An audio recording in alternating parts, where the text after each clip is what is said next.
سرزمین سیالکوٹ پر 1952 میں پیدا ہوا۔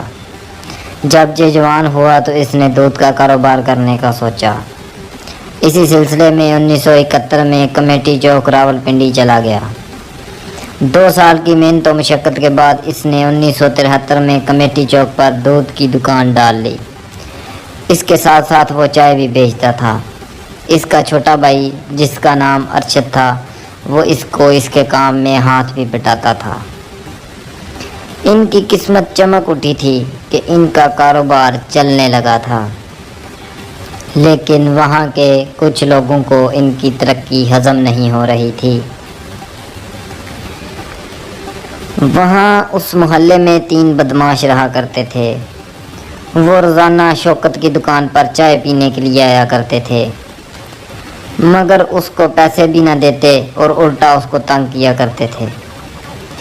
ایک دن ارشد اور شوکت نے سوچا کہ آج ان کو نہیں چھوڑیں گے، تو انہوں نے دودھ والے چمچے سے شام کو 7 بجے ان تینوں کو قتل کر دیا اور دونوں بھائی وہاں اپنی دکان میں ہی بیٹھے رہے۔ کچھ ہی دیر بعد پولیس نے ان کو اٹھا کر لے گئی۔ انہوں نے 15 ماہ اڈیالہ جیل میں گزارے۔ جب یہ باہر آئے تو یہ ایک عادی مجرم بن چکے تھے۔ وہاں سے واپس آ کر انہوں نے جوئے کے اڈے، قبضہ گروپ، ٹارگٹ کلنگ اور دیگر غیر قانونی کام شروع کر دیے۔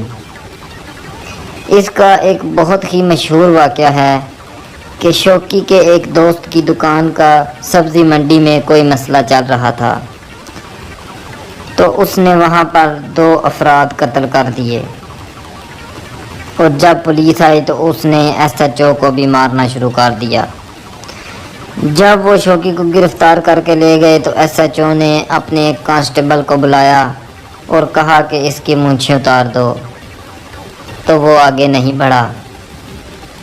اتنے میں SHO نے دوسرے کو بھی بولا، اسی طرح تیسرے کو بھی بولا، وہ بھی آگے نہیں بڑھا۔ کسی کانسٹیبل میں ہمت نہیں ہوئی کہ وہ آگے بڑھ کر اس کی مونچھیں اتار سکے، تو SHO خود آگے بڑھا۔ تو شوکی نے اس سے کہا، ادھر اگر تم میری مونچھیں تو اتار دو گے تو یہ مونچھیں بھی دوبارہ آ جائیں گی اور میں یہاں سے رہا بھی ہو جاؤں گا، لیکن وہ دن یاد کرو کہ تمہارا کیا بنے گا۔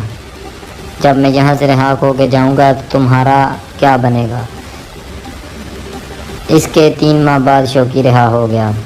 اس نے جیل سے واپس آنے کے بعد جگہ کی وجہ سے 3 سے 4 افراد کو قتل کر دیا۔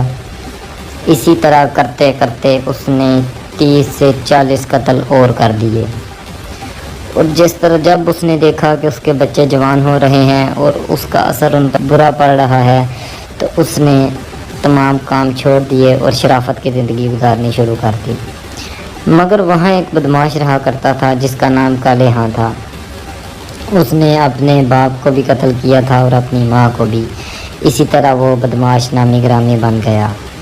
لیکن کالے ہاں کو شوکی گجر نے کہا تھا کہ اگر ہمارے سامنے سے گھر کے سامنے سے گزرے تو میں تمہیں مار دوں گا، مگر وہ شوکی کو تنگ کرتا رہتا۔ ایک دفعہ وہ شوکی کے گھر کے سامنے سے گزر رہا تھا تو شوکی نے کالے ہاں، شیخ پپو اور مشتاق خان کو اپنے بھائیوں کے ساتھ مل کر قتل کر دیا، اور شوکی وہاں سے اپنے گاؤں بھاگ آیا۔ سیالکوٹ میں شوکی کو گرفتار کر لیا گیا۔ کالے ہاں کے بھائیوں نے شوکی کے 3 گھر بھی جلا دیے، اور ایک دفعہ دوران پیشی ان کا کچہری میں آمنا